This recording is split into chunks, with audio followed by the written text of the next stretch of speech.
गगर फाटक जे नाथो खोसो गोठ मां नौजवान ताज मोहम्मद के खमजण के खिलाफ इलाके वासिन एहतजाजी मुज़ाहिरो करे मेन नेशनल हाईवे बंद कर छॾियो आहे।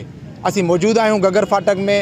हिननि औरतुनि तोड़े मर्दनि जो छा चवणु आहे, अचो त ॻाल्हि ॿोल करियूं। मुंहिंजो सॻो भाउ आहे, उहो कमाईंदो आहे, आउं खींदी आहियां, आउं बेवा आहियां, मुंहिंजा मुड़ुस बि मरी वियो, मुंहिंजा 2 ॿार आहिनि जतीम। मुंहिंजो भाउ सिर्फ़ु मूंखे अॼो के सिज में मुंहिंजो भाउ खपे, न त आउं बि मारींदसि। ऐं सॼी राति बिन क़ासिम स्टील टोन सॼा थाणा ॻोल्हिया आहिनि, को पता कोन्हे को।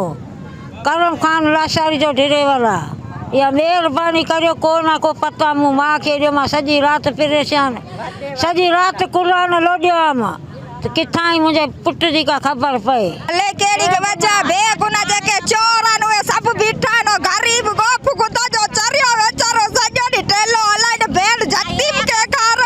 कलो को खणी वञ त ख़बर ई कोन्हे केरु खणी वियो केरु न। सादे कपिड़नि में आया त मार बार गॾे खणी वञ होटल तां, चांहि पीतई पिए उतां खणी वञ। ऐं इहे थाणनि ते घुमी घुमी आहियूं बिन क़ासिम स्टील टोन, असां ख़बर ई कोन्हे। तूं चवनि था असांखे ख़बर ई कोन्हे थाणे जो, बाक़ी हिन होटल तां हितां खणी वञ त असांखे इहा बि ख़बर कोन्हे केरु खणी वञ। हिननि उहो मुतालबो कयो आहे त फौरी तौर ते ॻोठाणे ताज मोहम्मद खे आज़ादु करे इंसाफ़ कयो वञे। कैमरामैन मंज़ूर नूरानी सां गॾु वहीद मुराद सियाल, KTN न्यूज़, गगर फाटक, मलीर, कराची।